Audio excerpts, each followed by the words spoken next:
Hello YouTube, and welcome back to another video from me, your humble host, Logan Albright.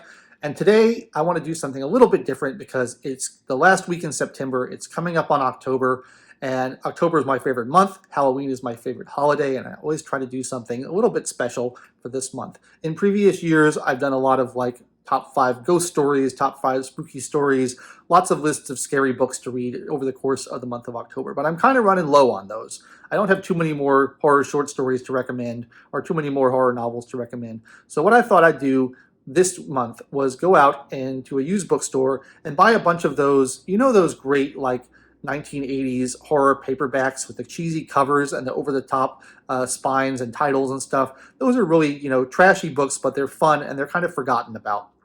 And I thought I'm going to go out to a used bookstore and buy a bunch of those, and I'm going to read them over the course of October, and we'll talk about them together. So I thought that would be a lot of fun. So I went out to a used bookstore, and I couldn't find any. Like, it was actually really hard to find these type of books that I'm looking for, these sort of cheesy, trashy horror paperbacks from the 80s with the cool covers. And I actually had to go to 3 different bookstores before I was able to find ones that I thought were appropriate for the channel. And so I picked up 4 books. 2 of them are from the 70s and 2 of them are from the 80s. And I'm going to read 1 per week throughout the month of October, and we can talk about them together. And I wanted to get things that were like a little bit more obscure. I don't want to buy Stephen King books. I don't want to buy Dean Koontz. I don't want to buy Peter Straub or Laurel K. Hamilton or like all these kind of mass market authors that you see who have hundreds and hundreds of books to their names. I wasn't interested in that. I want to get stuff that no one's ever heard of. Stuff that we can rediscover, and maybe we'll find a hidden gem, although I'm not anticipating it. I'm thinking that more likely than not, these are going to be awful books that we can make fun of as a group, and maybe that'll be fun, because I like to make fun of bad things, and I like to enjoy bad things as well. So I finally found 4 books in, I'll give a shout out to it. It's Capitol Hill Books in Washington, D.C., where I live. Capitol Hill Books is an amazing used bookstore with like 3 floors of just chaos, just books piled everywhere. It's really not very well organized, but if you're willing to spend the time of looking through lots and lots and lots of books, you can find some really cool finds there and really cool deals. So if you're in the DC area, I recommend Capitol Hill Books for a good browsing experience. So I went there and I dug around for about an hour, and I came away with these 4 paperbacks. And the first one is The Survivor by James Herbert. And it says here that James Herbert is the author of The Rats and the Fog. And I don't know if The Fog has any relation to the John Carpenter movie, The Fog. Maybe it was based on that, or maybe it's just a coincidence because I've never heard of James Herbert. But in any case, look at that cover. It's got a beautiful little scary porcelain doll head. And it says, The Soul-Chilling Novel of Gruesome Horror from Beyond the Grave, The Survivor by James Herbert. Let me read the back to you, and we'll see if this looks any good. It's nice and short. It was published in 1976. I'm doing these in chronological order of when they were published. 2 from the 70s, 2 from the 80s. And the back it says, It begins with a faint whispering, then a low, evil chuckle. A shiver of fear coursed along his spine. Then he saw them, the long, pointed fingers, each with a life of its own, slithering toward him. And suddenly the hideous hand with nothing behind it was reaching out to grasp him in the grisly, intimately cold embrace of death. That sounds pretty good to me. So I like this one. It looks short. It looks like there's a lot of cool stuff in it, and we will check it out together. The next book that I picked up is called The Unholy Smile by Gregory A. Douglas, and this was published in 1979. And it says on the back, The blood-red sun setting on the horizon only added to the evil and gloom that surrounded Gome Island. The silent, mindless monks who crept stealthily along the dark, winding paths were mere creatures of doom waiting for the ceremony to begin. They knew who the next victim would be. She was young and beautiful, pure, and as yet untouched. They would siphon her blood, gorge on her flesh, but only when the moon was full.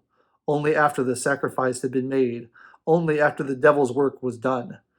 So that sounds pretty great. Looks like a ritual sacrifice Satanism kind of book. It's got a creepy face on the cover, and the unholy smile presumably refers to that.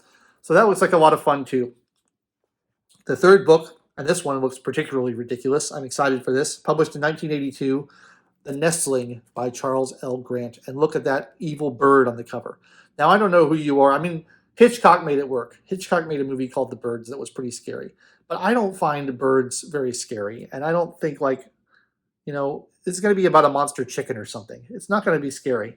I think it's just a mistake to go into a horror novel thinking, I'm going to make a scary novel about birds. It just doesn't work. I mean, I know Hitchcock did it, but, Hitchcock is Hitchcock and you're not. On the front, it has a quote from Stephen King, which is interesting. He says, a riveting and blood-curdling novel of small-town horror by one of the premier horror writers of his or any generation. I have never heard of Charles L. Grant, but apparently he is a premier horror writer. So that's pretty exciting. And let me read the back cover to you. It says, it's entertaining, suspenseful, but it's a lot about... Oh, no, this is a quote from Peter Straub. Never mind that. I'll read the synopsis. There's a reason it has returned. Something has caused a grim and sudden change in Wyoming's Wind River Valley. Something whose dark power was foretold in an ancient Indian prophecy. Now, after 20 years, Jason Clarke comes home to a town gripped by a devastating force which defies all nature. A force that points to something supernatural. There is a reason it has returned. Now, some ancient predator born of bloody midnights throws the shadow of its wings across the valley. Listen, that cry like a woman's laugh. Look, those mocking red eyes. Now an evil promise will be kept in the gleaming jaws of the Nestling. The Nestling is also not a scary title. So that one I think is going to be fun and ridiculous. It should be a good time. And then the last one, and I don't know about this one. This is a little bit different, but we'll see. It's called Sins of Commission, which is a terrible title, I think. Sins of Commission. It's by Harold L. Klawans, author of Informed Consent. And apparently this author is a neurologist and a practicing doctor, and this takes place in a hospital, so he's going to know what he's talking about. And that sounds like it's going to be fun. Let me read the back cover to you.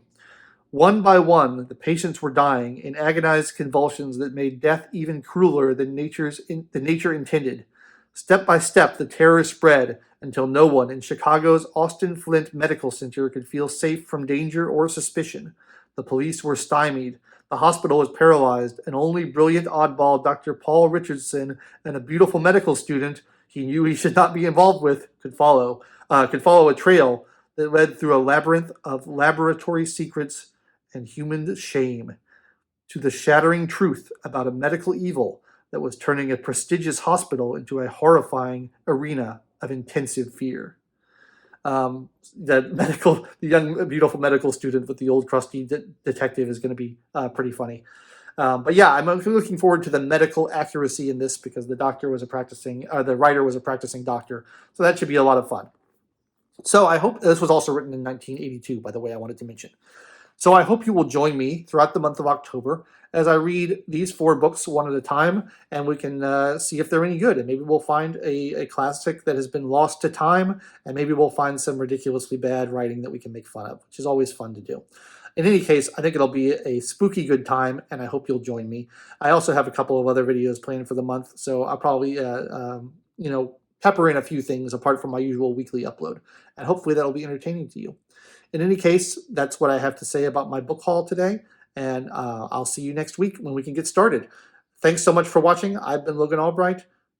Take it easy.